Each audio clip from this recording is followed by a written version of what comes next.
বাস্তু বাস্তু অনুযায়ী দিশাল নির্মাণ। নমস্কার বন্ধুগণ, আশা করি ঈশ্বরের কৃপায় আপনারা সবাই ভালোই আছেন। আমি রামপ্রসাদ ব্যানার্জি কলকাতা থেকে বলছি। আজ আমি বাস্তু অনুযায়ী দিশাল নির্মাণ সম্বন্ধে আলোচনা করব। এল আকারের নির্মাণকে দিশাল বলে।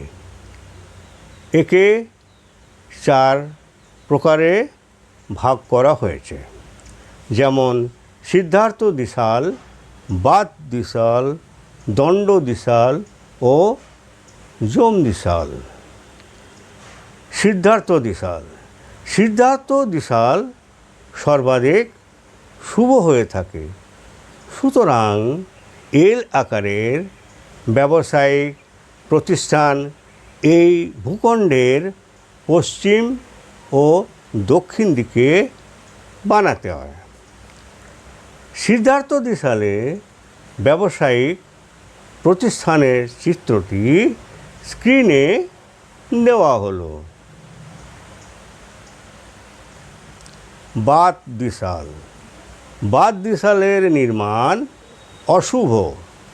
এতে এল আকারের নির্মাণ পূর্ব ও উত্তর দিকে করা হয়। এই দুইটি দিক বন্ধ হলে উক্ত প্রতিষ্ঠানে হাওয়া ও জীবনীশক্তি প্রবেশ করতে পারে না। ফলে এখানের ব্যবসায় কখনো লাভান্বিত হতে পারে না। যম বাত দিশালের চিত্রটি স্ক্রিনে দেওয়া হলো। দণ্ড দিশাল দণ্ড দিশাল এল আকারের প্রতিষ্ঠান ঈশান কোণে নির্মাণ করা হয়। ঈশান কোণ বন্ধ হবার জন্য ব্যবসায় ক্ষতি হয় এবং ধীরে ধীরে তা বন্ধ হয়ে যায়। দণ্ড দিশাল নির্মিত প্রতিষ্ঠানের চিত্রটি স্ক্রিনে দেওয়া হলো। যম দিশাল যম দিশাল নির্মাণ এল আকারের উত্তর ও পশ্চিম দিকে করা হয়।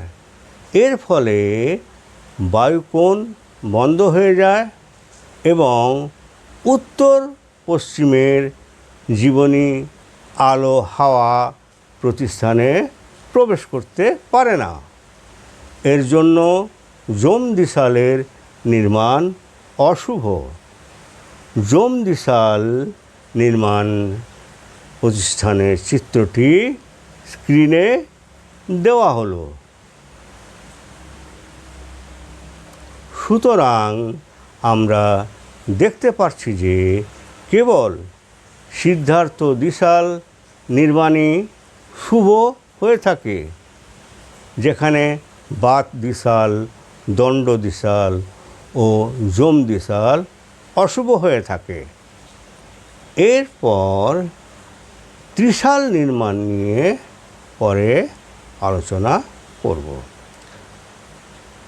বাস্তুর জন্য আজকের টিপস। প্রাচীনকালে যত আদর্শ নির্মাণ হয়েছে সাধারণত তার ঈশান কোণে প্রাকৃতিক জলস্রোত থাকত। এর সুপ্রভাব পড়ত ওই নির্মাণের উপর। ভিডিওটি যদি ভালো লেগে থাকে তাহলে ভিডিওটি লাইক ও শেয়ার করবেন এবং চ্যানেলটিকে সাবস্ক্রাইব করার জন্য অনুরোধ রইল। ধন্যবাদ।